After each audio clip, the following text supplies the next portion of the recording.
Welcome to west Godavari అమ్మమ్మ వంటల video అండి. హోటల్లో మీరు గ్రీన్ చట్నీ చూస్తూ ఉంటారు, చాలా టేస్ట్గా ఉంటుంది. కానీ మనం ఎలా చేయాలో తెలియదు. దానికి ఏం లేదండి, మీ కారానికి సరిపడా పచ్చిమిరపకాయలు తీసుకుని నూనెలో వాడ్చుకోవాలండి, పచ్చి వాసన లేకుండా చూసుకుని. అదండి కొత్తిమీర, కరివేపాకు, పుదీనా ఏది ఉంటే అదండి కట్ చేసి ఈ వేడిగా ఉన్న పచ్చిమిరపకాయలు వేసి 1 నిమిషం వాడ్చుకోవాలండి. తర్వాత ఉప్పు, ఎల్లిపాయ, జీలకర్ర, కొంచెం చింతపండు వేసుకుని మీరు మిక్సీ పట్టేసుకుని ఒక కొబ్బరి చిప్పను కూడా తురిమేసి లేదా ముక్కలు చేసి మిక్సీ వేసేసుకుంటే మీకు గ్రీన్ చట్నీ రెడీ అండి. తాలింపు వేసేసుకుని ఇడ్లీ, వడ, దోశ, అన్నం దేనికి తిన్నా మంచిదండి. కొత్తిమీర చట్నీ తింటే మీకు కిడ్నీ రాళ్ళు, లివర్లో ఉండే ఫ్యాట్ కరుగుతుందండి. ధనియాలు తింటే మీకు థైరాయిడ్ తగ్గుతుందని చెప్తున్నారు కదా, ధనియాల నుంచి వచ్చేదే కొత్తిమీర కాబట్టి కొత్తిమీరలో ఫైబర్ ఉంటుంది, సువాసన అండి, మంచి టేస్ట్. రోజు తినే కొబ్బరి చట్నీకి బదులుగా ఇలా గ్రీన్ చట్నీ చేసుకుని చూడండి, రుచిగా ఉంటుందండి. రుచికి రుచి, ఆరోగ్యానికి ఆరోగ్యం.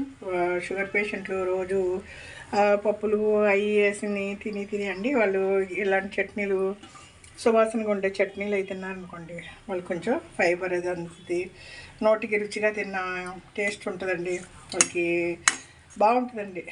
కొత్తిమీర, కరివేపాకులు రోజు వాడతాం. ఇలా పచ్చళ్ళు వేసుకుని చూసుకుని మీరు టమాటాలు, వంకాయలు అన్నీ యాడ్ చేసి ఒక పచ్చడిగా కూడా చేసుకోవచ్చు. నేను ఈరోజు టమాటాలు వేయట్లేదు, ఇప్పుడు ఇడ్లీ, దోశకి మాత్రమే అండి. కొబ్బరి, పచ్చిమిరపకాయలు, కొత్తిమీర, కరివేపాకు, పుదీనా, ఎల్లిపాయ, జీలకర్ర, ఉప్పు ఇదండి మొత్తం మిక్సీ చేస్తా. అవసరాన్ని బట్టి కొంచెం వాటర్ యాడ్ చేస్తా, తర్వాత తాలింపు వేస్తానండి. ఇది వెస్ట్ గోదావరి అమ్మమ్మ వంటల వీడియో అండి. మొదట స్నాక్స్కి పెసలండి నానబెట్టి ఉడికేసాను మొక్కజనకండి. తర్వాత చిలకడదుంప తినేసా, కొంచెం మిగిలిపోయినాయి. నైట్లోపు ఏదో ఒకటి అవజేస్తా అండి. మంచి ఫుడ్ తినిపోతే మనకి విటమిన్స్, మినరల్స్ అవన్నీ అందవండి, ఫైబర్ అందదు.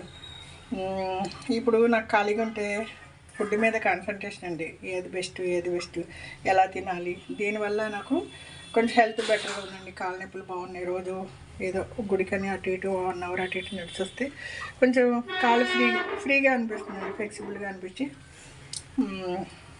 ఇలాంటి వంటల మీద దృష్టి సారించే ఇది వెస్ట్ గోదావరి అమ్మమ్మ వంటల వీడియో. పుదీనా, కొత్తిమీర, కొబ్బరి వేసి గ్రీన్ చట్నీ రెడీ అయింది. మీకు కావాలంటే మిక్సీ అది కొంచెం నీళ్ళు తొలిపి కొంచెం వేసుకుంటే కొంచెం లూజ్గా ఉంటుందండి. మేము ఇద్దరే కాబట్టి గట్టిగానే ఉంచేసాను. కొంచెం కూల్ అయినాక కొంచెం పచ్చడి తీసి ఫ్రిడ్జ్లో పెడితే రేపు మళ్ళీ వాడుకోవచ్చండి. మాకు ఎంత ఎక్కువైపోతుంది. ఈ గోర్లు మిక్సీలో కొంచెం వాటర్ వేసి, మూతలో కొంచెం వాటర్ వేసి దీంట్లో తొలిపేసారనుకోండి, కొంచెం దోశకి, ఇడ్లీకి, నంచుకోవటానికి కంఫర్టబుల్గా ఉంటుంది. అన్నంలోకి ఇలా గట్టిగా ఉంటేనే బాగుంటుంది.